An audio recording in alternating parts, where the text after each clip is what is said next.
Batata, ba mama, bande qu'on appelle ces binombote, bipa ibiso, bozuli baku ya kolanda biso, toza, mercredi 27 septembre 2023, troisième numéro à poste pour la Canal Presse La Liga, le meilleur championnat du monde ici, bandi.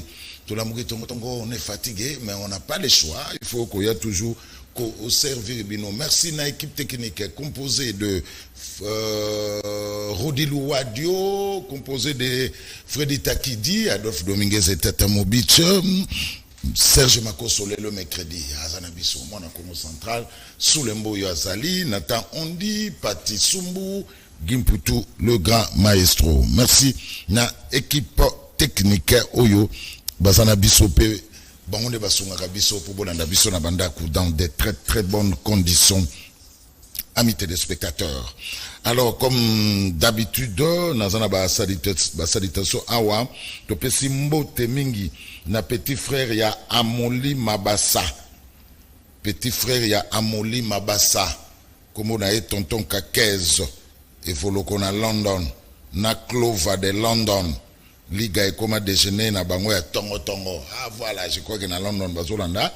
Je peux mbote vraiment mbote mingi na petit frère ya Amoli Mabassa, tonton Kakez evoloko na London, na Clova de London. Liga pa na bango et comment déjeuner na bango ya tongo. Merci. Nous besoin na biso depuis London. Alors merci. Nous ba basunga biso le directeur chef de département Chorangambe. Onatra, l'intelligentsia au service de l'Onatra, il s'appelle Chorangambe, directeur chef de département à Péombote. Le DIRCAB très compétent de tous les DIRCAB de la République démocratique du Congo, il s'appelle Bani. Bani, Napesiombote. Lui, il s'habille toujours en chemise présidentielle. Et cette chemise coûte tellement cher, il faut être Michel Wabika pour l'acheter. Le chef du gouvernement. Je te salue de loin. Merci, je vous salue de loin. Aussi bon séjour. Et si Gozali, Naimoko, Martin Lukusapano, l'aigle et la profondeur. L'aigle et la profondeur. Martin Lukusapano. Je vous salue. Bon séjour. Place Ozali, le directeur général de l'ONATRA. Merci beaucoup.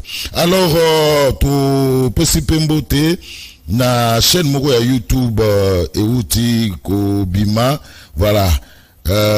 Comme on a une chaîne YouTube Yek TV, émission officine tout autour du médicament est une information. Voilà, Yek TV, et sa chaîne à YouTube, il y a un Titi Bolumbu. Voilà, Titi Bolumbu. Na pesi ombote, bon vent, na chaîne na yo, il y a YouTube Yek TV. Il y a Titi Bolumbu. Pesi ombote mingi continue ngwana na Yek TV na yo. Et ça a bien mingi pour ba YouTube en opé hein ils a belé mais ya titi pas tout achepe libaya. Merci Yek TV avec ya titi Bolumbu. Alors tout ce qui est na mama ponomi vous voyez que tout le monde se prépare pour basalelo babanderole pour basalelo babash adresse ça c'est mon corps Atlanta Congo Service. Atlanta Congo Service, ils en a 298 5e rue Limité, avenue Petit Boulevard, quartier industriel, commune à Limité, avec comme responsable Trésor Lokulutu. Alors, si vous en avez besoin, au Benguié, 081 27 08 051 081 87 080 51. Tout Benguié na 081 20 25 224 081 20 25 224 Atlanta Congo Service kuna ba imprimaka ba bash ba banderole ba t-shirt ba lacoste ba chemise ba drapeau ba kepi ba tasse pe biloko mususu kimambangu pour une meilleure communication visuelle. Une seule adresse, Atlanta Congo Service, na Petit Boulevard numéro 298 5e rue Limité industriel, Atlanta Congo Service. Voilà, amis téléspectateurs. Alors, Serge Makoso, aux anabang photo, problème il y a Funa Club. Voilà, tous Hollandais là. Sikoyo, babandi kotonga socle. Voilà, bon mon babano tonga, signal la tonga sikoyo socle na croisement avenue Funa na Fina. Isika, beaucoup mais à Barumbu, et puis ça qui signale place pour tonga cabine mususu. Voilà, on a besoin tonga socle. Pour ba tonga na no socle.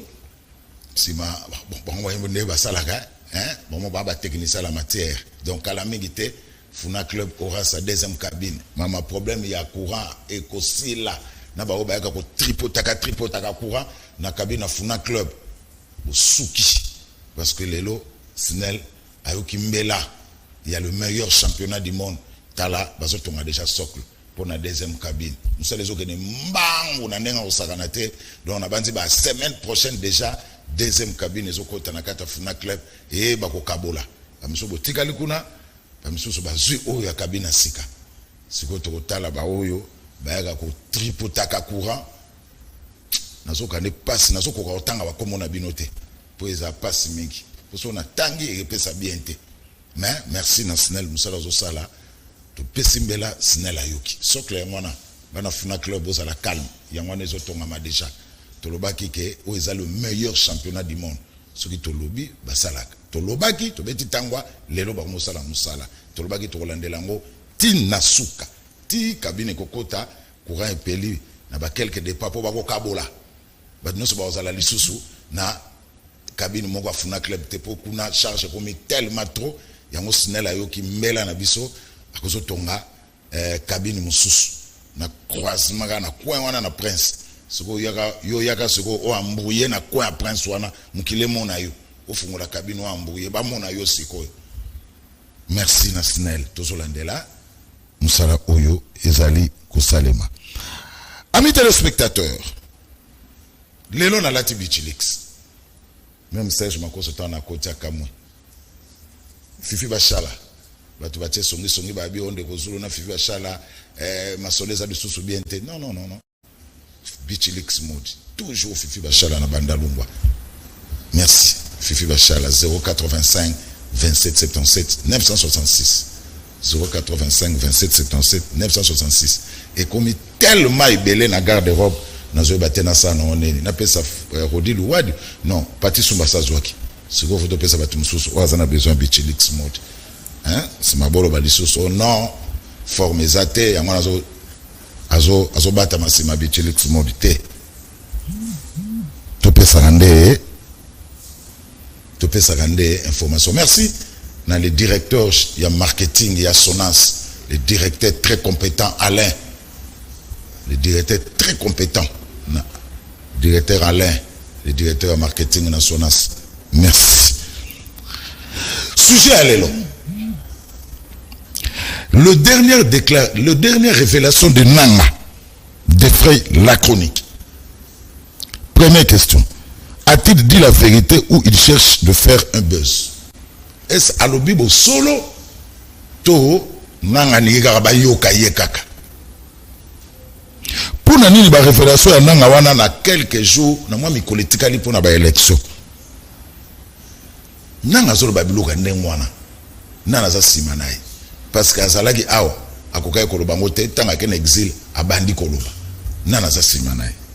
C'est ça le sujet que nous allons décortiquer avec les invités au Bazana Bisso Awa, na plateau. J'espère que Rodi, Louadio ou bien Nathan Ondi, tu peux me faire entrer les invités pour Tobanda, le meilleur championnat du monde. Alors, Bouza Ebele, déjà, Bouza Kolanda Bisso de partout. Nabandele di Soussou, je suis habillé en Bichilix mode. Père Fifi Bachala, na Bandalungwa. Arechibangu, en face à Galaxy, avenue Kasavubu, non loin à bloc commercial. Nalati Bichilix mode. Les cas si ma caméra ndeko. Nalati Bichilix mode. Et comme je peux moi mingi. Boy bine bossa la rate. Opposition kotoyo, majorité kotoyo. Naninga kocha ba musika mo kote. Potam suma mbata mo ko le kabo en direct. Donc ça bien il faut toujours to protéger ba invité na biso. Tout ça déjà, on a deux invités dans mon Bakotiawa. Bakoti, Bakomi 3. Voilà. Ndeko, fous-moi dans nos micros. Le temps, voilà. Ndeko, première fois dans mon on a le meilleur championnat du monde. Hein. Première fois. Déjà, Sophie Yami Baleto Misatu. Barami Misatu. Mbote Ndeko. Mbote na yo, Ndeko Zulu. Mbote na Batoba Dabiso na championnat du monde. Eza esengo mingi ya ko se retrouver lelo oboso ba caméra na yo pour to solo na bango na mambi matali ekolo. Voilà. Donc Ezabongo, merci. Yo sikoyo fuba ba haute partie nini kombo nani? Nazali mon mboka Joseph Edeba. Nazali président fédéral. LGD à Matata Pono Mapon. Nazali président fédéral, il y a LGD Lukunga 1. Na parti à Matata Pono Mapon. Na lipe candidat député national na Lukunga. Le moment dans le Congrès Toaliawa. Donc, minute tozali nango ezangonga o ba jeune balamuki et puis ba komi ko s'intéresser na makambo ya mboka et bongi na biso ko kende liboso et donc voilà présentation na ko sala et pas na population ba ko la biso. Voilà, alors na ko tika yo na no boete. Qu'est-ce qui s'est passé dans la dernière audience à Matata Pono? Bali Matata Pono il est tombé malade. Il y a solo to à Lokuta. Il y a solo ndeko Zulu et sengi na ba kongomani o bayebi et basala la confiance na Matata Ponyo pour sengi ete Matata Ponyo azala candidat à l'élection présidentielle que mon amboka Matata Ponyo santé ezali kotungisa ye moi moke ko souhaiter na ye prompt rétablissement et na mambi matala ki rendez-vous ya justice parce que yaza mutu oyo akimaka justice te aza le seul congolais oyo makambo ya justice nginda kitango yazalaki libanda mboka pe azonga ki na mboka pona ko affronter justice abeli muke yango ba avocat ba yaki kotalisa na bakamba zuzi wana ete mwana mboka Matata Ponyo azalaki empêché parce que ba médecin na ye ba senga ki kazo repos moko ya 45 jours et donc aza na minute na malade muke et to ko sambela nzambe ete asunga ye apesa ye bokasi nzambi azala doto kolongono pona mambi makota mayakozela biso liboso awa mambi matali maponami. Voilà, merci beaucoup. Papa Gallo olobozo tina mwana yako soit détenu. Oh là là. Papa Gallo olobi ozotina mwana yako soit détenu à Bichilix. Zone numéro yango kene na bandal pa fifi bashala osomba. Hein? 085 27 77 966 na bandeli 085 27 77 966 benga fifi bashala ayambara téléphone yemoko OK na Bichilix mode ezaka na avenue Kasavubu hein en face à Galaxy na Rechibango non loin à bloc au mona bakoma Bichilix mode na bandal bisengo na ngambo wana kende kuno somba te Papa Gallo ngana kabela osundengeni. Merci beaucoup. L'intraitable. Mais avant de présenter dans le baboy, nous sommes au canal presse, il est strictement interdit. Il y a aussi la campagne. Tu as vu que le numéro candidat Bimaki, le candidat député national Bimaki, sur la campagne, Luca Presse sur la campagne. C'est ça qui a boyé le coin. Dans la même lettre, il y a c'est ça qui a la campagne non na canal presse. Tout c'est là du 19 novembre au 19 décembre. Là, il y aura la campagne. Mais si koyo, ils étaient locaux là, Seigneur Bimisi, ba numéro, bino bozo profiter, bo le kaka na ba télévision pour na kosalaka ba campagne na ba numéro na bino. Non, awa pananga, il est strictement interdit. Il est strictement interdit que un candidat aya na émission pour le baque numéro na ngeza tel, bo voter ngai, non. Tout cela na nous tenir trop baka. Évitons de confondre vitesse et précipitation. Tout est là du 18 novembre au 18 décembre. Luana est la campagne. Moi, je respecte Amibeko. C'est ça que lobby, je respecte. Koya ko ça la campagne na on a canal presté pour na ko katayo maloba. Voilà. L'intraitable Patrick Local. Mais celui qui est candidat, on est dans la campagne. Mais tu as un numéro. Numéro de la télévision, il est candidat député national à Lukunga. Merci beaucoup Ndeko Zulu na pesi bande kunyo to sala débat pour la Lombo Tebele. Il y a Liboso, je partage ma instruction, il y a conseil supérieur de l'audiovisuel et de la communication, décision fondée na Roboya Yangote. Attaque on a critiqué mon jeune frère Christian Bosembe. Mais la décision, c'est ça qui a eu, c'est une décision responsable. Voilà, mais par contre, Ndeko Zulu, à partir du moment où Seigneur Bimisi Bakombo, Bimisi a liste provisoire, Kouré validé, la liste définitive de Bimi, soki mutalobi kazali candidat pe alobi numéro na ye eza campagne te koloba ke mutazali candidat na numéro ezali lié sika wana identité ya bako compétir soki mutalobi ke voter ngai wana de komi campagne mais soki mutalobi ke nazali candidat député numéro songolo pakala wana ali campagne te. Il faut tous être d'accord. Nous soutenons les instructions du CESAC parce que le CESAC a la compétence. Mais ce qui nous talobi dans un candidat numéro tel, ça représente aucun problème parce que c'est nous taper si c'est nous taper si c'est officiel. Ça fait partie de nos identités en tant que Bakbako compétir na mapono. Mais donc, partout que local azali candidat numéro 525 na Lukunga. Na Lombango de non. Makoso falo la makaso quitter sa volume. Falo quitter sa volume Makoso. Nasana lobi numéro T awa. Oza candidat oza candidat numéro T. Baboy message de campagne. Baboy te doit se présenter. Ça fait partie de mon identité en tant que challenger. Ça ne maele, sera pas quitter. Voilà. Merci.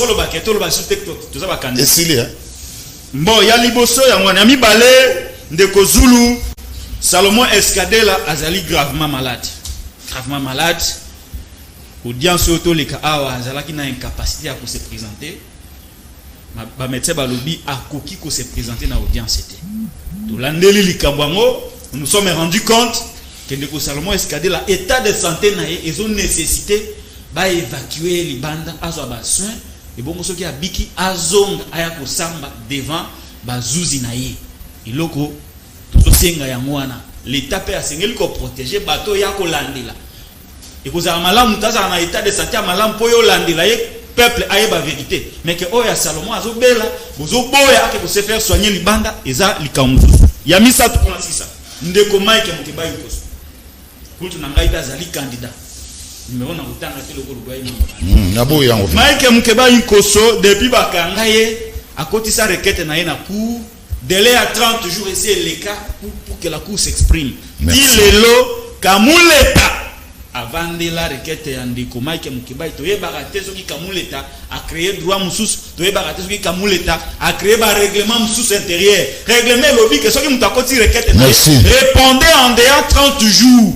Oh il y a requête ya Mike Mukebai c'est le cas 30 jours mais un pasteur de son état président de la cour azoko kate ko bimisa dossier wana c'est totalement inadmissible. Merci. Un conseil à Patrick Lokala, quand on est à la télévision, évitez à Kobenga comme jeune frère. C'est un président, il y a une institution d'appui à la démocratie. Évitez ça par courtoisie. Président, mais c'est mon frère. National Lobby Ajinangai, j'ai 54 ans. C'est pas la télé. La télévision l'a quitté. C'est un conseil. À la télé. Et ça a un conseil intraitable. Patrick Lokala. Voilà. Joseph Mbenza Idopes. Bon. Madame. On va venir aux la Patrick. Ouais. Bon. Débat l'avion malaise arabien. Ouais. La diaspora va déjà au CP là. Ah, pour là. Mais les gars, ouais. En tout cas, bravo pour la level, barre très haute. Merci. Merci pour l'invitation. Mon frère, on s'est déjà vu dans le plateau quelque part. Mon frère Patrick et mon frère pour la première fois. Naï Nagolobaka Kaboye, c'est passer des remerciements. L'honorable Socrate Mubengai félicite le chef de l'État, l'autorité suprême du pays pour un périple diplomatique où il a réussi à 100%. Pour son discours dans la tribune des Nations Unies, en tout cas, félicitations à Mokonza Mboka. Azo soutenir candidature, il y a secrétaire général Augustin Kabouya na Moamba. Numéroté. Azo soutenir candidature, il y a Madame Antoinette Samba. Na Lukunga. Et puis à remercier ma base, Nyoso, celui Nyoso UDPS pour na soutient la candidature naïe comme député provincial dans la circonscription Yamonga Fula Oezali fief naïe Oezali terre natale naïe donc na association naïe ASEM les amis de Socrates Mubengai dirigé par le directeur maître Jackson Obisoto Benga le joker de la République. Socrates Mubengai Merci. Le choqueur de la République, l'homme le plus populaire de Mongafula. Merci. Ouais. Tu veux vérifier un mot. Ouais. Joseph, aux parti à Congo en avant, il y a un Kolongo na Union Sacrée. Mbote.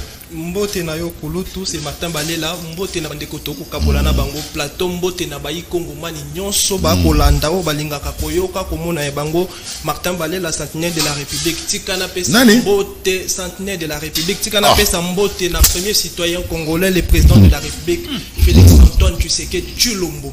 Un message bref na ba notable ba natif ya commune ya Ngalema bato bandeko to komona lelo ba komiko kaboyela bino pilipili na bisa ki bino bozwa pilipili botuta botia na biloko to lia yango parce que avant bazali ko ya otikela biso pilipili te bana Ngalema basengi bino ba pilipili te donc tozali na posa na ngote pete mais comme boyaki na yango déjà hier bana Ngalema bakozwa yango bakolia yango en tout cas merci pour na service wana o bosayela ki biso bana Ngalema to na posa na yango te tango tozali ko loba makambo ya marché ya pompage to mona ki bino te tango to ko loba makambo ya Delvaux to mona ki bino te tango to ko loba makambo ya Avenue Mama Yemo to mona ki bino te sikoni ko mo memela biso ba pilipili biso to yeba candidat mais to ko yebisa bana Ngalema banani to ko voter.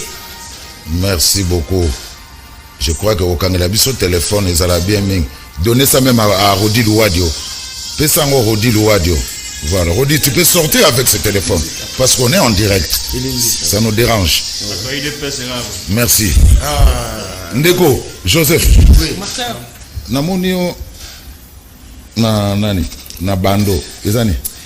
Kulutu ozongisaka question mbala na mbala oyo ezali message na pesa na bandeko na ngai est ozona na dérangement te eza dérangement te eza message na pesa na bandeko na ngai est nzoto na ngai mombe représentaka la République démocratique du Congo. La partie bande c'est la partie qui souffre ezali est ya mboka na biso tant que ko souffrir na lataka bande opona kolakisa bango ke une partie ya mboka na ngai ko souffrir na kolongola ka yango kino mokolo kimie ko kotaka na mboka na ngai Congo na bandi kolata yango depuis 2018. Voilà, merci beaucoup. Tout bana débat Nabanika na yo Martin Balela Olandaki ba dernière révélation nanga. Très bien. Voilà. Nanga lobaki bo solo toi luki buzz. Bon, bo solo tant que la vérité n'est pas là les mensonges demeurent vrais. Selon Nanga oya lobi ezali vrai, OK. Mais moi je pense que le président Antoine Félix Tshisekedi azali le seul président oyo biso tozui sans avoir de compromis. Parce que ceux qui te bandent dans la logique de Makambo, comment est-ce que Joseph Kassavou va commis dans Mboka na biso, ils allaient qui sur base à compromis.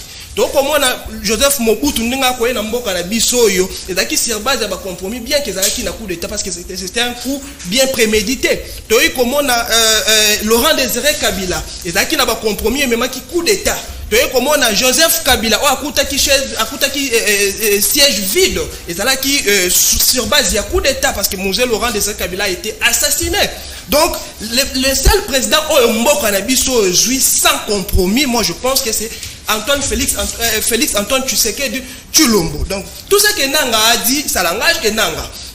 Ce qu'on a dit première sortie à Nanga après avoir kobima na la sortie médiatique na Yoana Adala qui réussit na télé 50 et pas Kulu et pas ndeko na yo Jean-Marie Kassamba ba tout ni ba lobi makambo okolo ba preuve ni okolo ba soit ba accord ni okolo ba lobi nga lobela ki ba accord ya gouvernance na lobela ki ba accord que non ba yokana ki pona président Félix Antoine Tshisekedi abima président tango aye ko ça la deuxième sortie médiatique na ye nanga ebisi biso lobby ba accord ezali d'ailleurs comme preuve il y avait la présence de 3 présidents africains oyo atikali ko tanga pe kombo na bango te na kati ya message na tozelaki nanga ebisa biso kombo ya 3 présidents o ba assistaki atikali ko tangela biso kombo ya 3 présidents wana te tozelaki nanga ebisa biso ba accord wana elobi nini atikali ko bala biso pe na ba accord wana te parce que lui il est censé akobisa biso contenir accord wana. Il ne suffit pas qu'il y avait des accords, mais accords wana elobaki nini parce que les Congolais tout ça ils posaient la yango depuis babandaka na sujet oyo.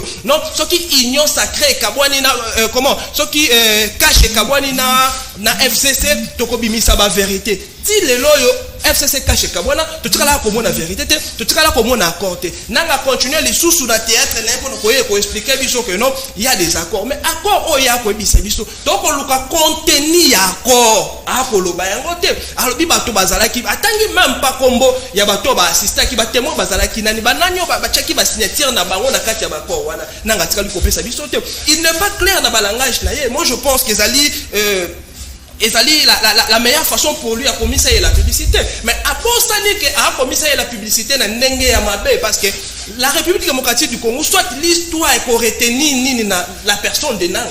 Donc pour retenir moi je pense que Nanga déjà comme on est comme salité na mato ya ba congolais même bana na génération et quoi génération à venir et cause à la génération et comme même ba problème ebele parce que kaka kombo Nanga comment est-ce que si c'est vraiment bon Nanga ko ebisa biso wana comment est-ce qu'il s'est permis ya kokosa toute une république comment est-ce à cause de république nani c'est lui qui était le président de la CENI. Il était censé accompagner sa vie sur un résultat qui est vrai selon lui. Parce qu'il y a lobby, c'est un résultat vrai qui n'a pas accord.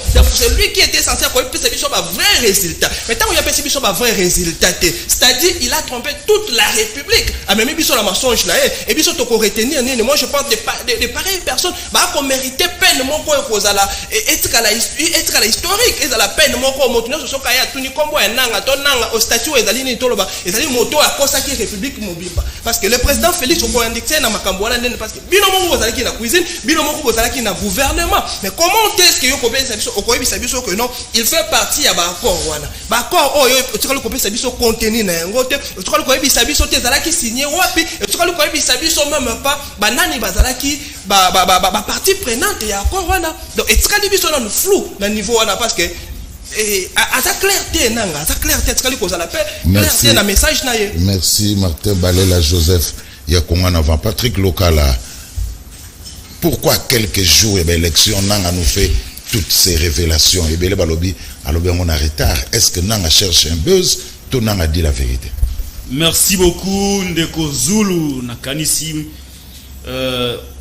mutuna oyo tuni ezana profondeur et ezana pertinence pour te permettre bandeko o bazolanda biso bayeba les vraies motivations de Corneille Nanga.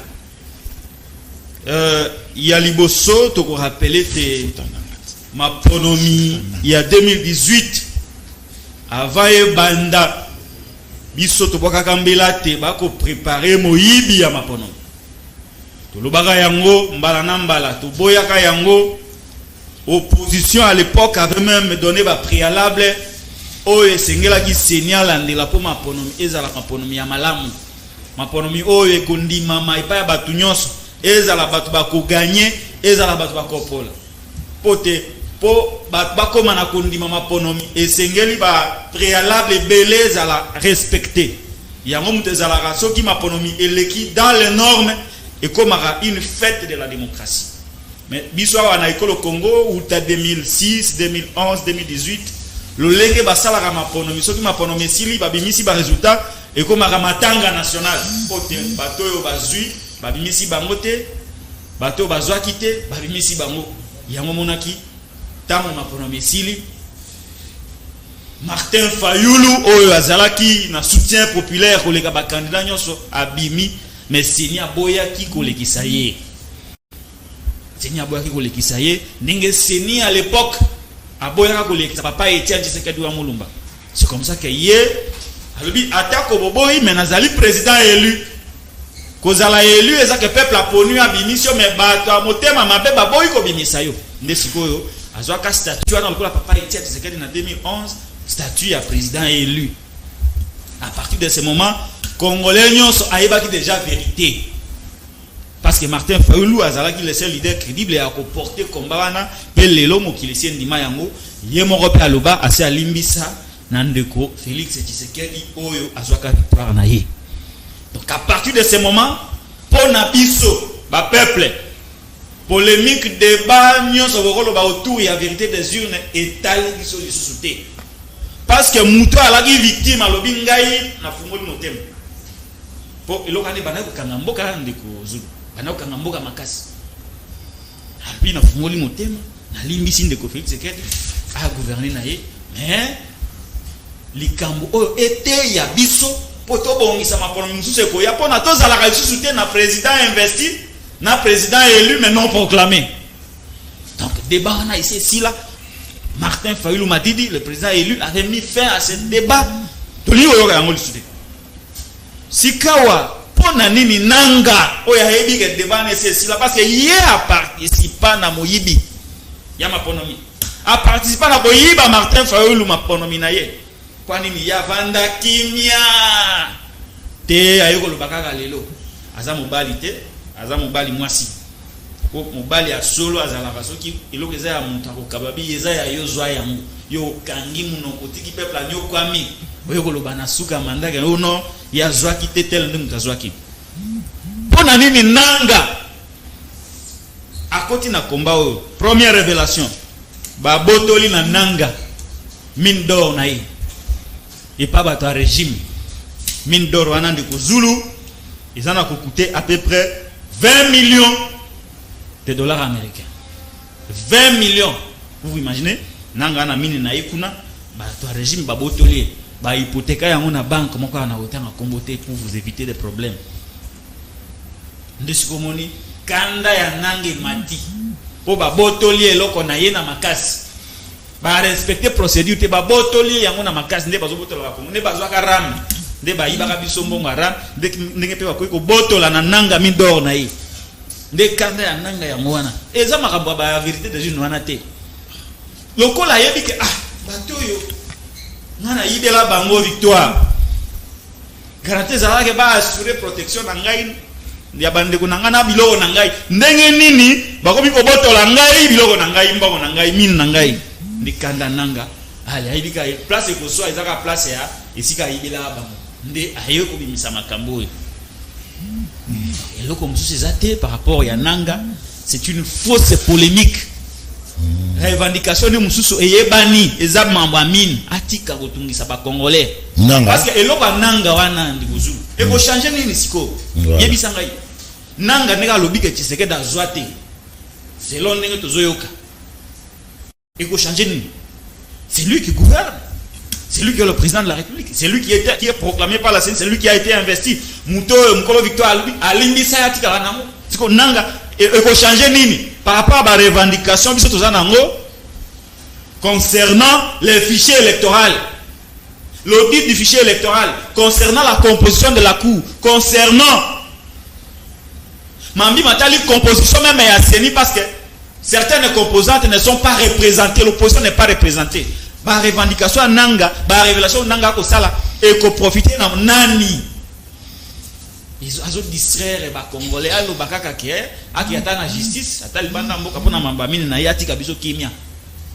Na ko la peine na sujet oté parce que ça na tina mon côté, ça ne change rien dans le combat que nous faisons contre le régime IDPS na CENI eza ya bango.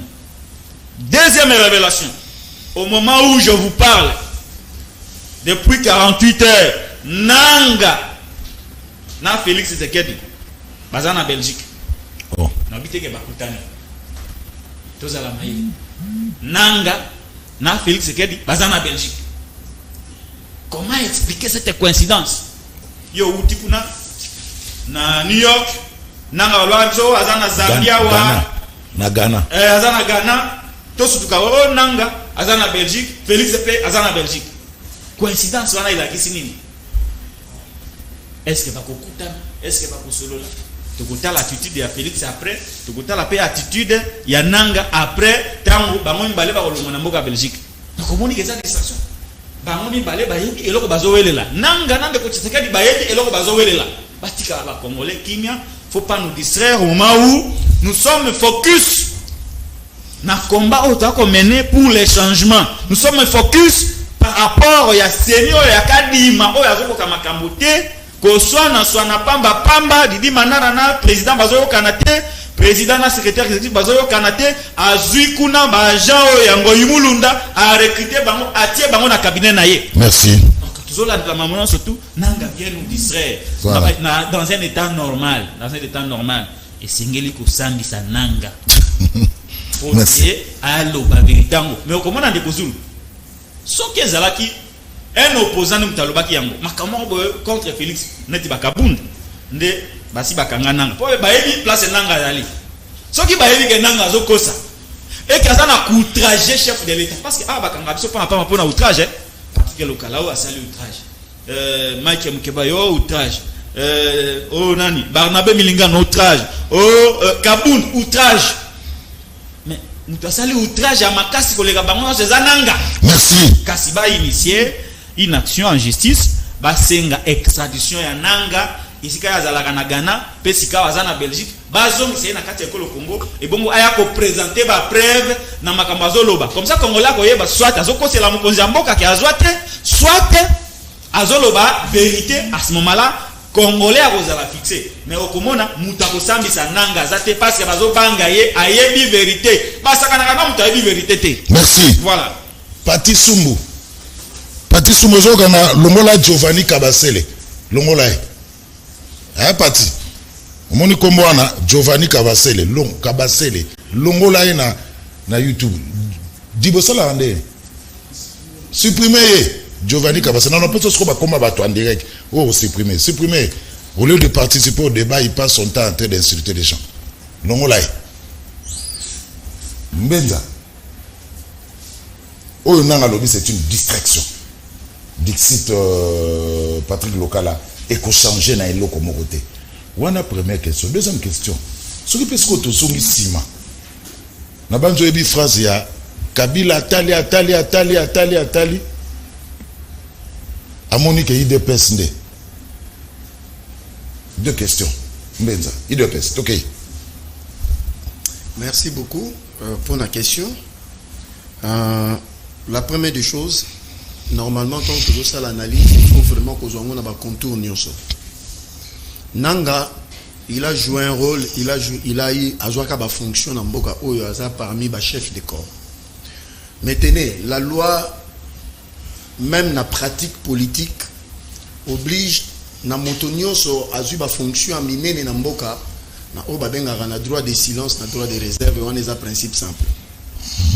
Ça, c'est la première des choses. Deuxième des choses, Nanga se lance dans une bêtise.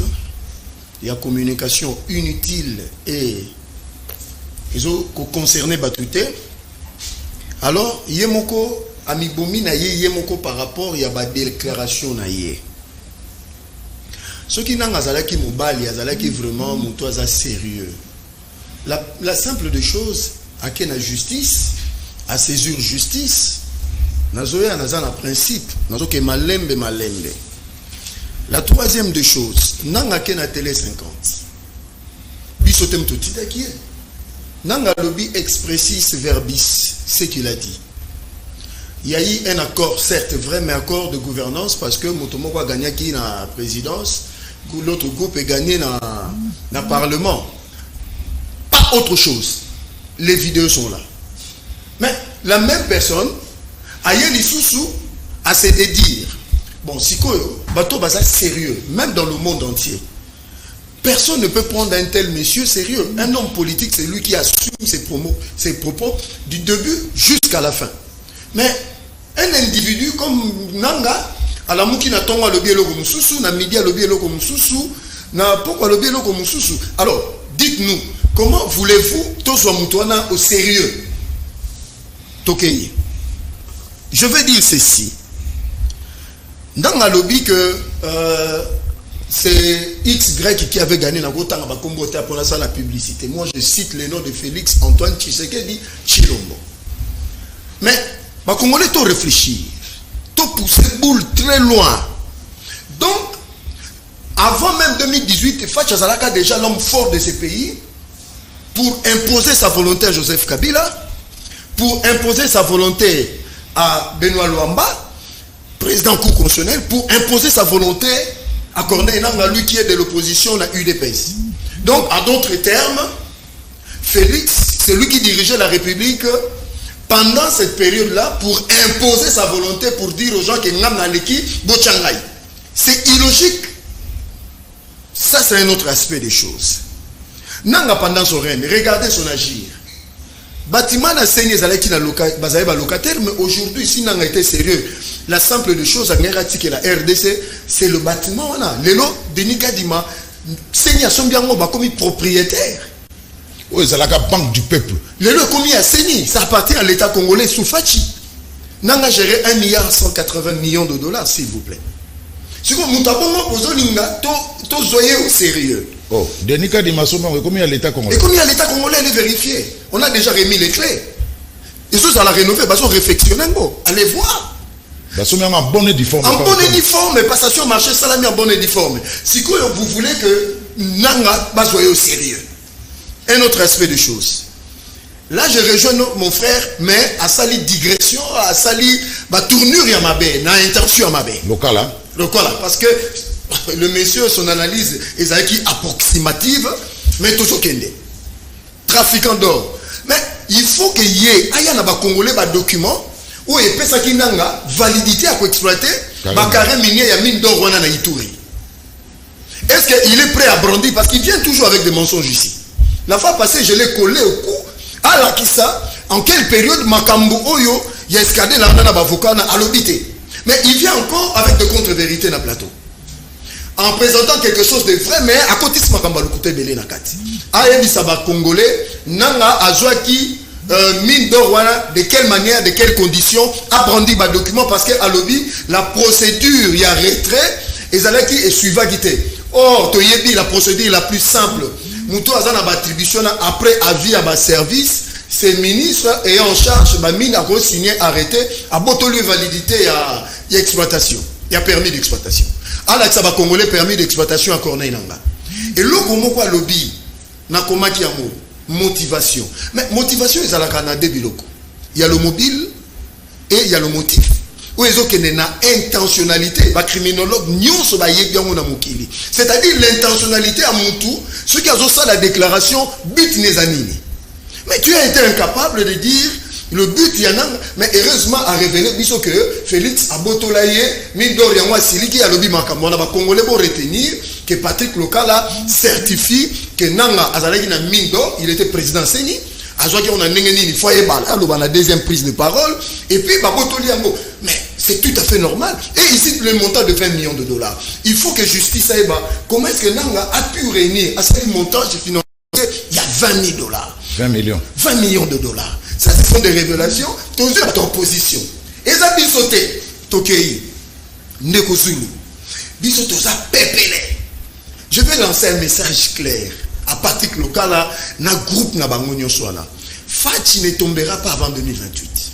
Retenez ça dans la tête. Que ce soit Joseph Kabila, que ce soit Matata Mpogno, que ce soit Fayoulou, que ce soit Moïse Katumbi, Délice et Sanga et consort et Nanga lui-même. Fati ne tombera pas. Un autre encore. Donc pour dire ceci, Ndeko, l'intentionnalité c'était quoi? C'est pour créer le chaos. Balobi Boye. Oui, que avant même Nangaloba. Mais il y a la politique à brandir ça, corps ébélé pendant ces 5 ans. Incluant même là, je le rejoins d'une autre manière. Que c'était qui 3 présidents africains présents. Moi, je vais citer leur pays, Égypte, Kenya et Afrique du Sud. Directement, ambassade de Égypte réagit ça. Ambassade de Kenya réagit ça pour dire que non, cet accord, notre président n'a jamais posé la signature. Bosa, champion de la fake news. Non, la continue à communiquer youtubeur, à communiquer pour nous donner des mots de tête.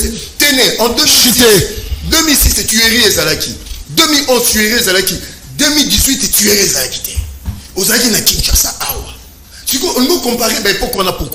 Tu veux comparer ce qui ne peut pas être comparé. Au lobby peuple. Peuple, c'est un concept en Sciences Po. Na politique. Et ce que ça n'est locaux. Il faut jamais que le baga mingi c'est le concept peuple. Il faut beaucoup plus parler militant parce que tu ne sais pas définir quel peuple est de quel bord, quel peuple n'est pas de quel bord, quel peuple est au milieu. C'est compliqué, on en a difficulté. Par rapport, il y a un principe élémentaire, il y a science politique. Ça, c'est un autre aspect. Merci. Nanga Félix na Belgique. Oh oui. Mon Dieu. Soukanawana. Ça c'est encore un Alobi bakutanité. Nanga Félix na Belgique. Mais si quoi yo, papa nango ba raccordement frauduleux. Là je rejoins mon frère Yves Bouya. Mais c'est bon, négocions parole. Merci. Alors, Joseph et débat, il y a LGD. J'ai comme l'impression que au Congo nous n'avons pas des hommes d'État. Un homme d'État est censé garder secret. On a vu le procès il y a 100 jours dans la télévision. On a vu comment un homme d'État congolais garde la secret. Et ça la solo, ça le kuta. Mais il faut qu'on ait est-ce que nous avons des hommes d'État en République démocratique du Congo? Homme d'État, Ndeko Zulu, Bazali, Namboka na biso ba homme d'État Bazali. Mais kasi Bazali moke, bato ebele longola na kozala ba transhumant politique o bayebi eloko bakoluka te ebele baza trempé na mauvaise gouvernance ebele baza na manque ya leadership ebele bayebi te ndenge nini bakambaka mboka lolenge elongo bani preuve eza que 5 ans yangoyo uto bamisusu bakambata bokonzi kino lelo changement moko na vie ya peuple ezalité changement moko to développement économique moko ya motuya o mboka ezali ezalité ezali preuve ya kozanga koyeba kokamba na lingina bongisa na ndeko na ngai omona ngai Joseph alobi awa ke bon Félix akokoya te avant 2028 na yebi te soki azo confondre gouvernance ya mboka mobimba lokola Congo na gouvernance ya parti UDPS na yebi te na lingina yebisa na yepe na bato bakolanda biso ete soki toke na maponomi ya solo na mboka Congo maponomi oyo batiana liboso ya Félix Antoine Tshisekedi mutu lokola Matata Félix Tshisekedi akolonga te soki toke na maponomi ya solo na mboka na biso ya 2023 oyo batie mutu lokola Martin Fayulu liboso ya Félix Antoine Tshisekedi akolonga te lolenge moko pona mwana mboka Moïse Katumbi lolenge moko pona ba o baso batikali na sima eza eloko ya motuya il faut koyeba ngo nakota na sixième mbala moko oyo ya mwana mboka Nanga ndeko Zulu ezali pasi mingi parce que eloko ya moyibi bakendaka nango musika te eloba bakoko ndeko Nanga lelo azoko induire biso na distraction moko ya makasi na ngonga oyo peuple aza ya kotelema pona koluka ko changer paradigme pona koluka ko longola baeba koki ko kambata na ebonga bokonzi pona kotia bato babi mosala na ngonga oyo peuple akokende na maponomi pona ko changer ba gouvernement mboka na biso Nanga azoko bimisa makambo ya 2018 nani na Congo oyo atikala ki koyeba te ete yai accord bato bayebi peuple ayebi Emmanuel Macron ayaki a rappelé en haut du haut de la tribune ayebi Félix que voilà le compromis à l'africaine et salamaki ezalaki ba élection te nani abungi na lipanda ya mboka comme na kati ya mboka que yai désaccord mutu oyo pe aza bien placé pona koyebisa na ba kongomani nani aganyaki élection à solo ezali Corneille Nanga mais kasi Nanga aza koloba ngo te pona nini parce que Nanga aganyaki ba élection nani aganyaki ba élection ya solo aza na vérité wana ayebi yango pe peuple ayebi nani oyo aganyaki élection eza Martin Fayulu kasi Nanga akoloba ngo te pona nini parce que alobaki akosala réunion de presse na ye akoloba qu'ils nous disent la vérité qu'ils disent aux Congolais la vérité d'autant plus que makambo akoloba ngo lelo kozala ya sikate parce que ba kongomani ba yebi et au-delà de ça na minute au Congomani abosani makambo wana elekanaki muyibi yo elekanaki fraude électorale elekanaki et de telle enseigne que volonté à peuple exprimée dans l'urne yango nete o ezalaki proclamé comme résultat na complicité ya Nanga po ye mutu alobi peke azalaki na kati ya bato azalaki ko rédiger mikanda wana ndeko tokende tozonga soki tozali kaka na mboko oyo peuple azali souverain il faut ko sambisa Nanga il faut ko kanga Nanga ko yoka ye petanga ko bimisa ba preuve na ye oyo ya nani aganyaki élection il faut ko kanga na Félix Antoine Tshisekedi parce que selon ye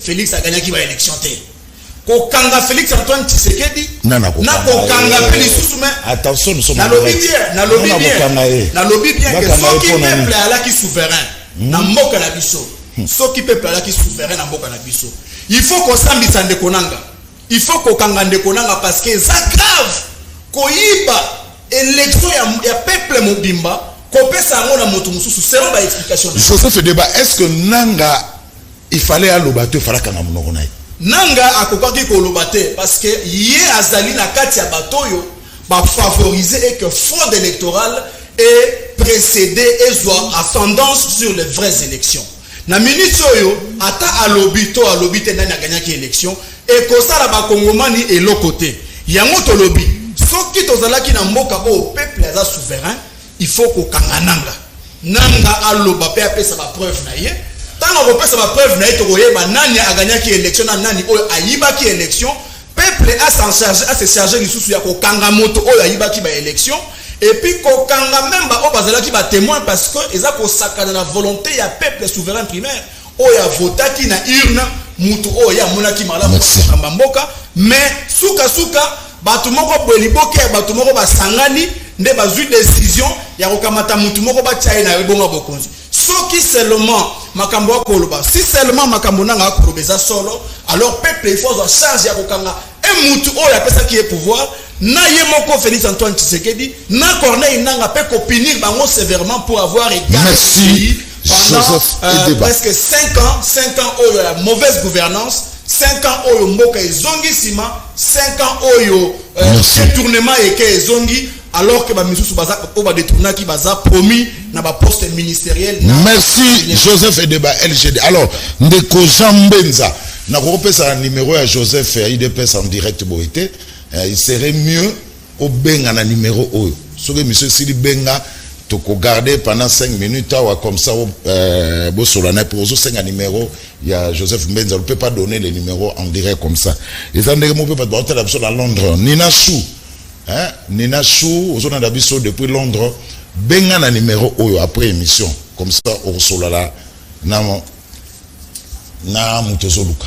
Nina Chou, aux zones d'Abisso à Londres, bio les la canal presse na ninga osarana tema benga na numéro, on ne peut pas donner les numéros en direct comme ça na télévision. Nina Chou na piombote, mais na sengo benga na numéro, soka émission sino bengi. Tu aussi ma téléphone, c'est la rappel na yo. Soko benginde to passer au moto yo a besoin au soanaï.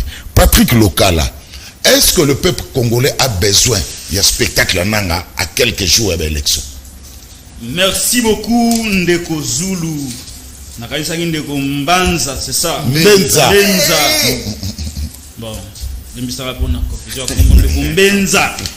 On a bien gagné na kombo na ya mboka, c'est ça. Ndeko Mbenza. Nakanisa qui va me rencontrer na ba kima na pesa ki awa. Après na yoko sala comédie, ningi ba toile pesa ba misana sana bango comme ba omira na sia nzete. Ba sala ka toujours cette confusion entre plateau de télé responsable na sia nzete sika ba kula.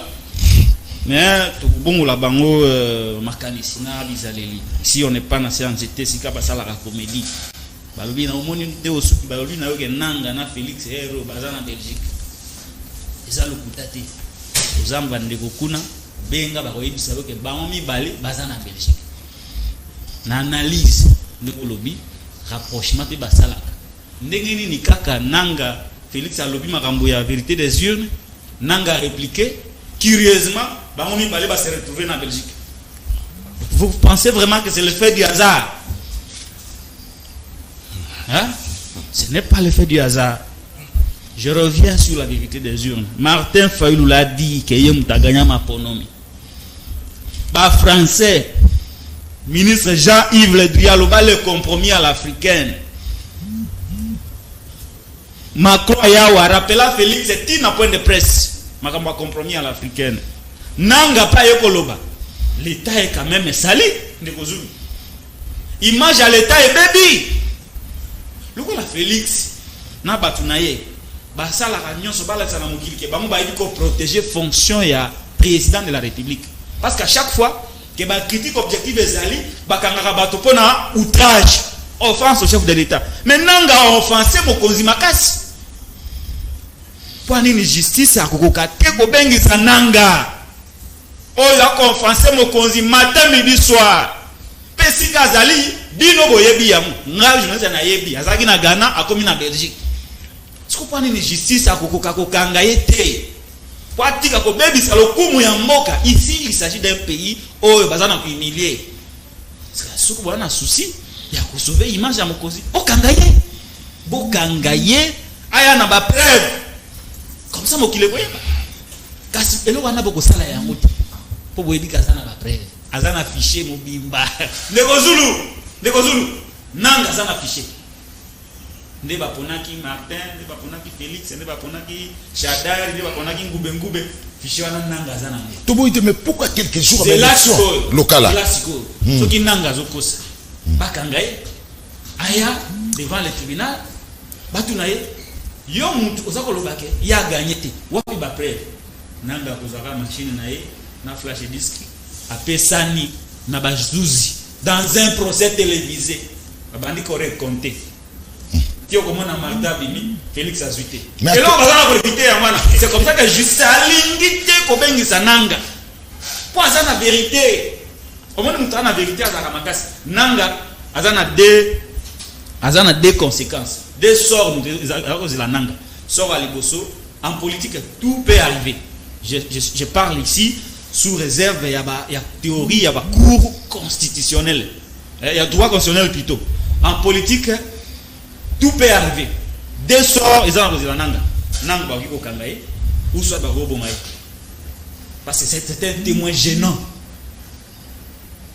parce que je ne peux pas comprendre moi pouvoir bokangi Mike bokangi Kabun mutu nyonso a outragé chef bokanga kaye mais nanga ko ça romi ko na mikolo bovandi kimia nanga est devenu plus fort que l'état nanga romi plus fort que la justice abima kia ndenge nini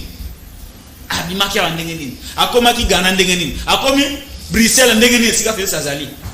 On ne va pas arrêter nanga parce que là la vérité mais biso ça ce n'est pas ça notre problème de Kuzulu. Ce n'est pas ça notre problème. Makambwana basil sayango ye na Félix bayebi eloko bazo swanela bato a régime bazui na makasi mine d'or ya nanga déjà. Oui parce qu'il a répété il faut que je lui dise déjà. Na vous rappeler na yo que naza journaliste azana ba source la fois dernière il n'a pas ça qui nous les sols sur makamba ba source d'information mais ozongela ngo kaka est-ce que na science était vraiment bokana makamba bala moko te ndeko na sina lobaki makamba ba source na kopesa yo yango te justice a bino da sala musa lokola pe na lobi ke aza mindo ba botola ye allez bon ouvrir ba enquête bon couvrir yango te parce que parmi ba botola mindo wana il y a des hommes forts puissants dans le régime oyo ba ko samisa bango te ko sala soni na régime cité pour na silis voilà là na tanga mibeko nyonso etala makambo ya seni ko banda mibeko likonzi loi organique na nyonso makambo nyonso etala ka seni na mona te sika balobi kadima pour mission ko somba ba immeuble pour na seni pour que ndeko na ngao ya DPS bino ba toi ça nzete vraiment ozala ka ndenge nini oya na télévision banda ko loba kadima asombeli seni immeuble kadima asombeli seni immeuble lelo pena o décevoir nga makasi tango ko za maloba loba na ba congolais na ba pouvoir oyo mbeko apesa na kadima pas seulement kadima je parle ici du bureau de la CNI oyo ezalaka engagé et pas ya kadima loba na ba congolais esika wapi na ba mission ne ba yobate il faut assombela CNI immeuble ozoba o kadima assombeli CNI mission batizaki yango wana ndeko yala ngai na miso oyo ka sonyi te merci. Merci. Makambu oyo bazo senga nazo pokate. Carte électeur à Pamba. Carte le loba komi ko tumba pour photo ebima. Ba komi ko tumba pour numéro ebima. La moindre des choses c'est que Kadima pouvait faire pour honorer le pays. Carte d'électeur, office, il y a carte d'identité. Les lois ba carte msu ba kombe bunga. Ba carte msu numéro ezate. Ba komi ko tumba yango. Un grand nombre d'électeurs baza inscrits du fichier électoral du fait que ba carte ezalité. A violer les sous mubeko. Mubeko lobi soki mutabongi si carte na ye et baby ayi ko sa duplicata. Merci. Ce ne sont plus des duplicata, Sikawa. Ne soki na comparer ba carte oyo ya 2006. 2011, il y a 2018, na o ya Kadima. Merci. Oh, ouais, personne qui a malam. On a silis. Merci. Aussi ici déjà. Local, tu as largement débordé. Martin Balela. De temps en temps. Ah, local a bon di marape bateau. Abo ato boinga mendima misala na ngai. Dixit Joseph Kabila. Dixit Joseph Kabila. Ndima taba œuvre na ngai. OK. Balela. Local a lobia. Moi je pense que hormis Nanga, c'est la famille politique et Joseph Kabila qui nous met la vérité. LGD Azali parti sous-traité un PPRD. Normalement, il y a un plateau parce qu'il y a affirmé c'est un parti sous-traitant, il y a PPRD. Ce sont des kabilistes. Il y a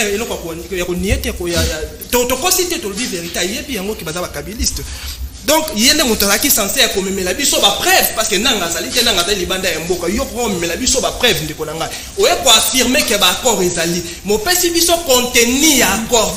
Comment est-ce qu'on vivre bongo quand quand nous étions à l'opposition, tu voyais pour ça, ceux qui tu voyais dans le plateau, tu as ma preuve, tu as la preuve, il y a la preuve, il y a pour prouver que non, accord ezalaki, mais il y a un plateau pour affirmer qu'accord ezali, mon même preuve est un de Konangai. Vous allez mieux placer comme la mission accord parce que votre parti c'est un parti sous-traitant, un peu perdé.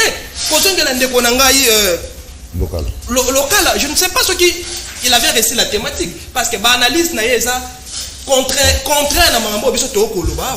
Et puis si biso yemoko joie niveau ya contradiction yemo ko ibisi so lobby que nanga nde moto yebi vérité nanga nde moto apesa ki pouvoir na Félix na président Félix Antoine Tshisekedi. Donc si réellement nanga apesa ki président Félix Antoine Tshisekedi pouvoir sur base ya ba accord normalement moto la personne qui allait être mieux protégée dans la République ngeza la nanga parce que le régime n'a pas le fait que battre la vraiment nanga comment est-ce que moto apesa biso pouvoir to yebi kaza sous na vérité mais to ba no menacer les sources et sa contradiction. Moto abiso fait to protéger ma casse fait que ça nanga to protéger nanga fait que bango bandolo ba ndenge bino simba nanga te parce que boyebi ke nanga bo simba ete parce que nanga asa intoucha pas à la vérité mais biso yemo ko le jour le que biso to ko menacer nanga po nanga azali na vérité contradiction totale ay lobi na biso le jour makambo ya coïncidence ya Belgique mais je ne sais pas ce qui yo mettre sa agenda chef de l'état to nanga yo moto sombela ka billet. Donc, pour y voyager on s'est retrouvé à la Belgique, toi Félix Azali, c'est tout à fait un problème. Non. Ce qu'on a un problème de voyage, rien à voir avec le président Félix Antoine Tshisekedi. Donc, pourquoi pas citer les Congolais, les combattants, les opposants, les la Belgique, si on a président Félix Antoine Tshisekedi, c'était Kananga. Rapport ni les entre kokutana bango na Belgique na makambo nanga lobaki alors ba kutani talobi nanga za na Belgique oui mais président pas za na Belgique oui baza na pays moko c'est-à-dire baza na territoire malobi teke ba kutani baza na territoire moko baza na carte territoire moko bango nyoso baza na carte Belgique donc ce qu'il y a analyse oh ya fandisi ya Monique après ça ba ko atika ba Congolais suspense ezali ndenge nini nanga kuta akomi na Belgique Félix pas komi na Belgique est-ce que depuis président Félix Antoine Tshisekedi a eu pouvoir première fois avec les Belgique donc depuis après publication président utaki États-Unis akiti na Belgique c'est quoi azokende moko za sommet environnement je crois Abu Dhabi ou mboka moko siko na tuni ndeko soki pe leloyo tant président kokoma na mboka wana ke Kabila kutani Kabila pas tomber na mboka wana kolobani au moins ba kutana nanga na Belgique et on kutana Kabila wana c'est non il faut tomber komeka ko tombo na niveau ya penser na biso poto communiquer siko yo ndeko nanga Joseph pona yo oyo voilà Martin Balela voilà oyo nanga zoloba ezali lokuta parce que moi je pense que moto oyo si réellement il y a des accords de bango koloba na moto oyo Kabila koka kopesa pouvoir te za UDPS parce que bête noire ya Kabila régime ya Kabila on a dit Kabuya te Martin Kabuya alobaki boye Kabila talia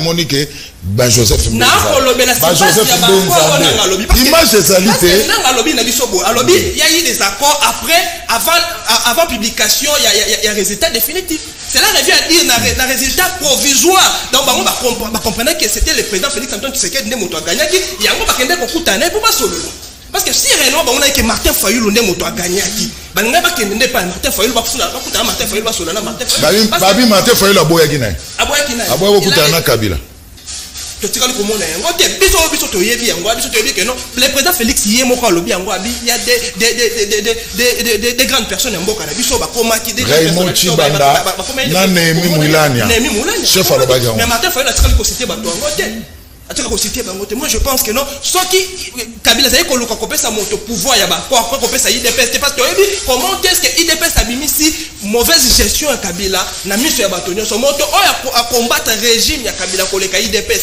azalité et ça parti o ezali parti o memaki opposition mobimba moi je suis pas de l'IDPS mais to ko loba mambo esalamaki comment est-ce que cause à la cadeau mais puis nous allons makasi na investigation ko ba kenanga ta siko na Belgique mais contenu o memeli biso yango te ndengeni yo ba investigation yo sala yika na niveau ya kokuta na bango na Belgique mais pour la même contenu ya ba corps ça qui est monté ça qui ba analyse wana te moi je pensais que tellement ma casse d'investigation fallait que même la biso peut pas contenir corps ba on dit ba corps na bisa ki bino yango parce que nga azali expert na matière na secteur wana recherche au sali recherche te o même biso kaka makambo yo ko bisa biso que non makutani na Belgique ndeko nanga koloba ba corps ezali ye patiki biso peka na suspense nanga en tout cas, moi je pense que à les publicité, mais dans sens moi pour Yamabe, histoire de retenir que Nanga, si réellement se veut, Nanga pour ça qui est la République démocratique, toute la République mobimba, parce que comment est-ce que yo peut se permettre que moto a gagné qui l'élection, c'est moto mon mais on fait ça na moto mon soutou. Pas nulle part on a la comment que Nanga lobby, président Félix Antoine Tshisekedi a gagné qui était non, à lobby il y a eu des accords. Donc tout le bac non ça que Félix Antoine Tshisekedi a gagné qui, mais bango balinga qui va proposer accord parce que ceux qui a gagné qui était, parce que tenga biso ko moto a gagné qui, pas gagné qui la première parce que le vent est il y a personne qui biso, il y a un biso tu as dit que le président Félix Antoine Tshisekedi a venu comme président de la Joseph Edeba nanga a misaleli publicité mais ndenga mabe Dixit Martin Balela ya Kongo na fa. Merci mingi pour na maloba opesa le susu mwana mboka Zulu ba kongomani ba kolanda na biso ba ko comprendre que ba yi pouvoir bato bazana pouvoir leo na maboko bazana capacité te ya ko opposer Corneille Nanga ba vérité oya lobby. La répondre ndeko a lobby que parti na biso LG des partis sous-traitants ya PPRD ndeko il faut sortir de l'illusion. Parce que makambo lobby eza ba accusation gratuite oyo koki ko pesa preuve na ngote. Tango na yebisi yo que ba élection o elekana ki ya 2018 ezala ki ba élection triché, volé oyo a proclamé ki vérité te nazui maloba nani nazui maloba ya Corneille Nanga. Celui de comme la 2018 c'est parce que Matata Pogno a financé le gouvernement te pesa l'élection 2016. Oui bien voté. S'il vous plaît.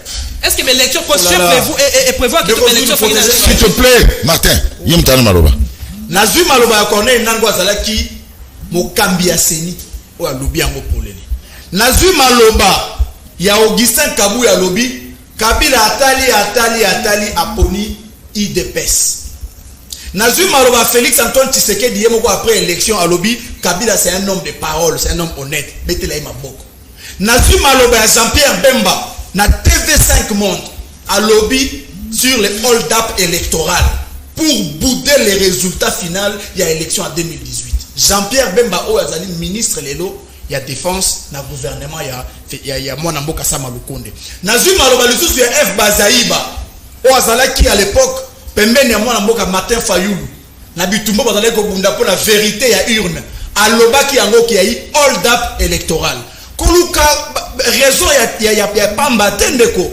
batu o ba décrire ki élection lelo bazana kati ya gouvernement koluka la biso ngambu tendeko et donc je vous ai dit que et je certifie en rapport avec ce qui vient d'être dit tout à l'heure que les élections au elekanaki la 2018 eza ba élection ezalaki ba élection ya solo te parce que finalité ya ngoto komi nango lelo nanga komi ko stali sabino chantage parce que azana ba vérité na bino ndeko nanga Patrick Lokala alobi awa boye ke bokoki ko kanga nanga te parce que boyebi ke nanga soka ye liboso ya bato na procès o eza télévisé nanga ko kamata machine na ye akotia boye atalisi bino ba preuve ya élection yango boko kanga itendeko il faut ko kanga nanga pona koyeba makamuri nanga ko sala mingi tata mokonzi azoka occasion ko répondre bato tango akenda libanda boyebi sa tata mokonzi ke posa ya peuple lelo ezali to landa mbilinga ya mwana mboka Corneille Nanga te parce que to sito limisa moyibi ya élection elekana ki la 2018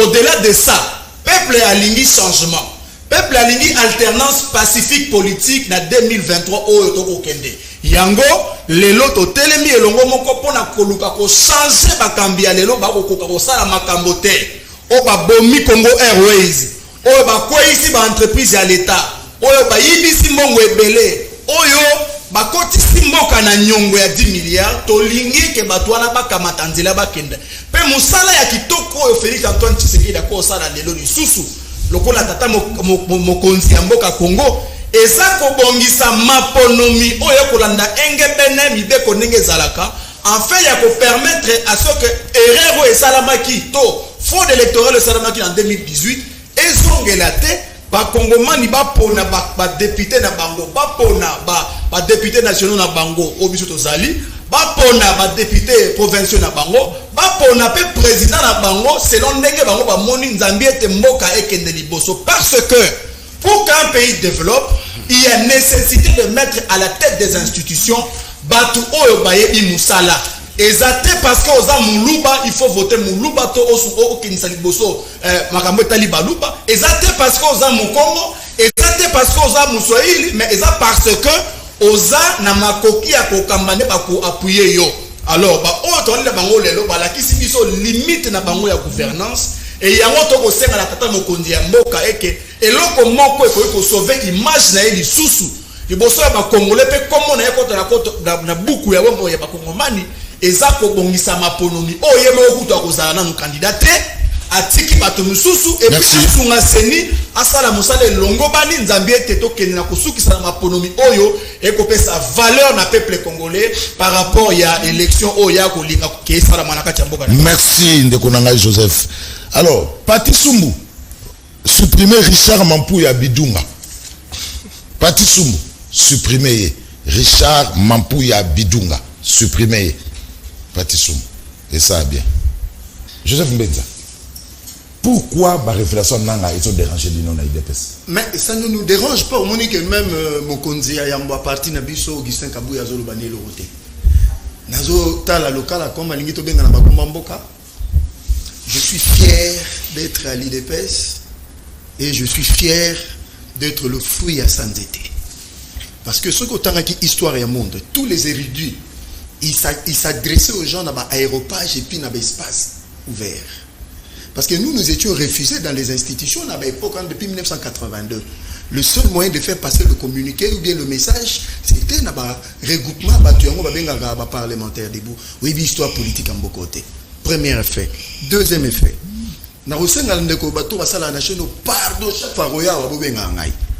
Parce que oui, parce que c'est un monsieur très dangereux pour la communication de ces pays, parce que il fait des raccordements. Raccordement très dangereux. Et puis bon, c'est normal, dans un groupe Bateau Bazar, expert dans la fake news, donc tout le monde le sait. Donc ce n'est pas un modèle de communication dans Moko. Bon, n'a pas monsieur Amata Tamponio. Nalobiboé, là j'invoque Machiavel. Bon. Pourquoi? Parce que pouvoir bakabararoté. Mouton Nyon ça est dit politique. Bon, n'a évité hein. Je m'excuse peut-être mais Mouton Nyon ça tangi politique a évité que pouvoir bakabaraté. Nazo le bango na nenga simple pour bato balo baralinga là bas comprendre. Et ça ndire opesi moi sinon na yo pendant 5 ans voyager, ou ebise ko tshela nga moi sinon zemité et puis mbanda pas zola na nembe tumoko, ozongi pe moi songa za zemité. Est-ce que ça compréhensible? Est-ce que ça logique? Les pouvoirs ne se donnent pas. Il y a expliqué Bino, c'est que Fachi, Azala déjà fort très gala, il a soumis Kabila, il a soumis Benoît Luamba, il a soumis Corneille Nanga. C'est illogique en tant qu'analyste politique. Je peux comprendre le terrain qui journalisme, mais le terrain politique, tu es nul. Est-ce que c'est logique? T'es que, oui, même pas loi, autant même pas, Seigneur fonctionnera. Moi, je suis préposé à Seigneur. Il y a les fonds d'investissement, oui, bien noté. Fonds pour la logistique, la formation et tout ça. Oui, évitez. Quand on parle de fonds d'investissement, ça veut dire quoi? Donc tu croyais que on rejoindra? Rien. Ça, c'est l'IDPS. Moi, je suis un homme averti, initié, monsieur local. Donc, ce qu'on moni moutou, avec assurance, à Tangi Komba Nemi Moulania, Bino Boka déjà président Tangi Nemi Moulania na Raymond Chimanda. Ça ne vous dit rien. Bateau, il fallait Bino Botuna. Réalité, la situation, on a président Tanguy, Bino Bosol Bananga, oh, il y a lobby, il a perdu une mine d'or de 20 millions de dollars. Est-ce que c'est logique? Na émission, na opposé, et il y a motivation. Dans ta motivation, il y a le mobile et le motif, oh, babengi intentionnalité. Mais tu ne m'as pas rencontré. Babenga, on a philosophie, la rationalité. Tu n'en as pas, monsieur. Je me retourne maintenant. Heureusement, Nangana ta cravate rouge. Heureusement, Nélo. Parce que je vais me comparer à ces messieurs. Tenez, tu as parlé de la bonne gouvernance. Tu as parlé de leadership. Ok, Congo Airways, 110 millions de joueurs. Mata tampo na Kosabino, après Sabino, information que je te donne maintenant. 110 millions de dollars d'investissement. Bah ben on lever des fonds. Bah on a entreprise publique à l'État. Oyebi monsieur, qui ignore Makambo Belé, on explique dans la bilingue pour les gars bien. Oyebi, aujourd'hui, n'a procédé dans le monde entier. On n'achète plus des avions en cash parce qu'on a leasing. Leasing, c'est-à-dire, ils allaient prêts à Dieu.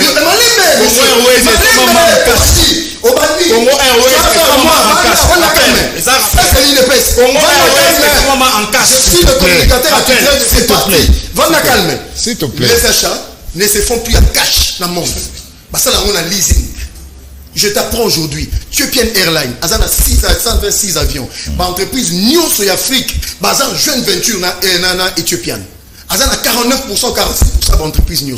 Mais bien nous dans la nouvelle Papouasie, Nouvelle-Guinée, ils sont des avions d'occasion à 110 millions de dollars, s'il vous plaît, en cash. Ça n'existe pas, ça c'est du vol, c'est du détournement. C'est dans la commission. Mais messieurs, donc avion est à 4. Premier mois, dès que nous sommes, c'est ça la tête. Qui on devait arrêter? Malembe, tu as cherché les problèmes. Qui on devait arrêter? Deux Etikali. Et ça, les Sali Bongo Lelo. Et ça, déjà, dans délai d'explication. Et Sili. Etikali Bongo et quel entretien? Nous, tu as responsabilité de Félix? Fake news. Malembe, fake news, je donne des chiffres. 2500 employés pour 4 avions. 2500 pour 2 avions. 82 comptes bancaires. 82 comptes bancaires. Qui l'ont créé? Messieurs. 83 $ pour un plat. Oh, il dit que membre de la famille Morom Tazaï n'a sous-traitance. Tu fais pour nous, ce que Congolais de Moïse Alobaki. Mata Tampogno produit politiquement impropre à la consommation. Merci beaucoup. Ah, et c'est l'idée, 10 secondes. 10 secondes. Ah, merci beaucoup. Je reviens à mon frère. Lokala Lissous. Nazongeli Lokala. Je martèle et j'insiste. Moto a yebi politique. Moto a yebi. Vous voyez le problème, hein? Bazan a confusion. L'État, le pouvoir. Balanda on a classe. Un homme politique, un homme d'État ne peut pas, quel que soit le cas, divulguer des informations où ils ont classé des France ou bien où ils ont touché la sécurité en Boka. Ce qu'on moni Moutassali, c'est-à-dire c'est un aventurier, c'est un petit monsieur. You, en tant qu'analyste dans le plateau, tu ne peux pas dire ça. Non, c'est exemple. Mon simple poteau clôturé. Ça combien? À l'Obani la télévision, je le vis boire du sang. Oui, les conséquences ces années. Ça combien non? Ça combien non? Je suis d'accord, je n'ai jamais été contre pour lui, mais quand vous avez des gens comme Kalev, depuis à côté de la pouvoir, il s'est tué. Yomona Kalev a sali déclaration pour dire qu'on a fait ça, on a fait ça. Nous avons en face de nous, opposants, Oyo, Baza c'est mal frustré et ça biaise même capacité d'avoir une analyse sur des sujets. Donc, messieurs, je martèle et j'insiste. Kobimisa discours, il y a Kabouya dans le contexte. Nous assumons comme il dépasse. J'ai posé la question. 2006, il y a eu des tueries. 2011, tueries. 2018, il y a eu combien de tueries, combien de morts après proclamation de résultat. C'est comme ça que Baramouto a gagné. Parce que c'est sociologique, c'est anthropologique. Merci, Benza. Merci. C'est à moi de vous remercier. Et Sili. Voilà. Il est 10h45, monsieur Sili. Soki yo bakisi lokala oningalo. Ah, oui. 30 secondes. Tokali pour na 3 minutes. 30 secondes. 30 secondes. Na 30 secondes. Voilà. Ndeko nanga mbenza wo aza considéré lokola moto lokuta pe ya fake news ayebaki. Ba compagnie ya monde et somba rappel avion na cash, notamment Congo Airways et somba ba avion nango en cash sans nyongo. Basomba ngo na Papouasie Nouvelle-Guinée te basomba ngo na compagnie Alitalia eux sala qui faillite, il faut koyeba yango. Boloba ki matata sombi avion à occasion bino bosombi ata vélo ya sinte. Bolobi lisusu ke matata muto sala ki entreprise oyo kolesa bato na kati ya avion na ibisio ke za lokuta eza fake news parce que entreprise oyo elesa bato na kati ya Congo Airways eza ya groupe ya groupe Taverne soki na mikoste ya Bahati Kwebo. Yeba yango kino lelo ke matata asomba ba avion na fond ya gouvernement, fond propre ya gouvernement, zanga na nyongo ata ya 1 rond ya FMI. Ko bino bokuki ko sala ngo te pendant 5 ans na bino mais avion wana bo panzi yango bo bebisi yango parce que ba voyage na bino ya pamba na mboka où e foutu l'autre côté et bomi avion sans entretien parce que la mauvaise gouvernance comme toujours incarné bino. Merci. Lokala 30 secondes. Na lumbangu na koyebisa na ndeko ya IDP c'était IDP c'est le seul parti où Bakongola Mbonga ba carte qui lelo Kabouya ne rend pas compte sur Mbonga carte à Zoa oui bisana ba Congolais. Deuxième chose, faut d'investissement à CENI. C'est bien défini, c'est bien ventilé. Balobité achat de l'immeuble. Balobi angoté. Ce n'est pas écrit.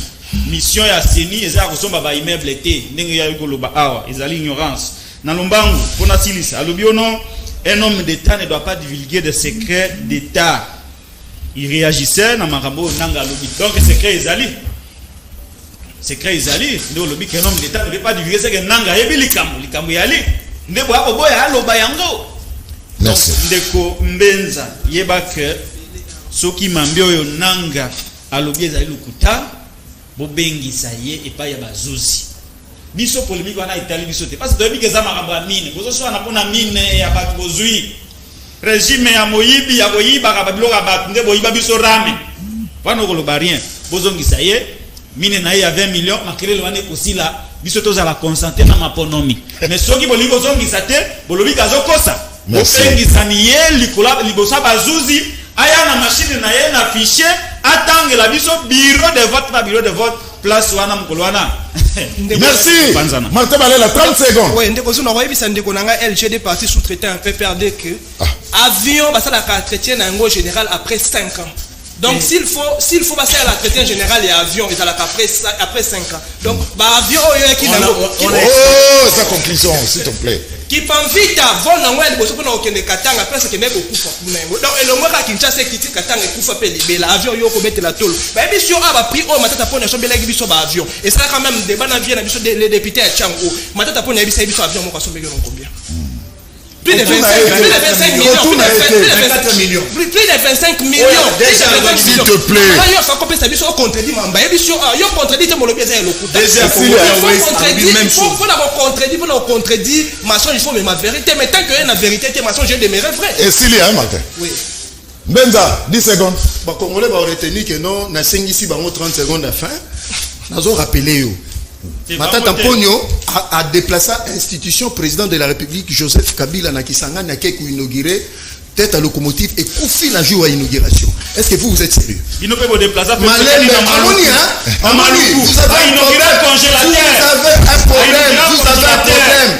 Il faut pas blaguer avec moi.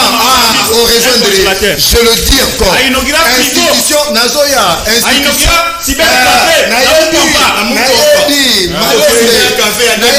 Basu qui peut je le reprends. Ba Congolais baeba que natem na lobby ba tintando les sapatos. Information et bimi. Merci. Ngaite. Comme ça appelle les sénateurs que ba étudiant université Mapomba poster là. Merci. Joseph merci. Allez, totanga ba message. Mboka na biso eza pasi matata kei kotika candidature en bonne santé. Kasi pona kosamba komi malade. Ndenge moko na Salomo. Léon. Biso na mongata tozo mona pasi fort pona tracasserie pona voyager na bandundu. Or général apekisaki yango. Alors compromis à l'africaine ezali nini? Kabila zoto sabako na ye or ba Joseph Mbenza na Nations Unies balobaki ba liste ebimi déjà 4 déjà après 2 jours pe bimi ndenge moko na 2018 ezalaki na confiance ya pouvoir te kasi ya seni donc on a mboka na biso tokoki kopesa confiance na seni te pour nyonso ezaka ka accord pour na kozwa pouvoir nanga azoloba vérité pour mutu aleki ye moko nanga azate pe ayebi oyo azoloba gloire mutakomi ba résultat ebimi na nombre de voix na pourcentage pour na nini pouvoir ekoki kobimisa ba preuve te pour discussion esila pe kokoma ya nanga na Belgique eza roi belge nde abengi ye po aboma moto oh non kadima azana mbongo ya kosoma immeuble ya seni kasi azangi mbongo pona kosalisa ba élection crédible ba preuve ebimi déjà pe totangi yango pona nini pouvoir en place ezali ko démentir yango te nanga luki makambu lelo oyo akomi kobimisa likambo ya ba avion transco social IDPS bakoyebisa biso nini biso ba éthique ya 5 ans. Merci beaucoup Joseph Edeba ya LGD à Matata Pogno. Merci Patrick Lokala, candidat député dans le Congo. Un confrère. Merci. Koroba numéro T. Yo candidat député na Lukunga, yo pe candidat député na Lukunga. Merci. Yo mo na kuna. Wana yo mtoloba. Merci Martin Balela. Oui. Merci ya comment avant ya l'administrateur Medan Kankolongo. Topesi Mbote. Medan. Merci Joseph. Autre ça, secrétaire général au Gise Kabouya Mbote. Alandi, hein? Merci. CG. Alors, merci à vous, très chers téléspectateurs. Local, je suis candidat député national à Funa. Tu es candidat député provincial à Bandalungwa. Funa, ils en a 12 sièges. 2 c'est Longwe. Baropotana 10. Parti. Du 28 au 30, 4e congrès à MLC et qu'on coïncide dans le 25e anniversaire. Il y a parti cher, il y a Jean-Pierre Bemba Gombo et Kozala Bongo na parc de Bouc. Oui, comment les lots jardin botanique, il y a Kinshasa. Serge Makoso, mon accommodation central, sport après Nancy, Bassela, il matin. Tout le temps, il l'objet.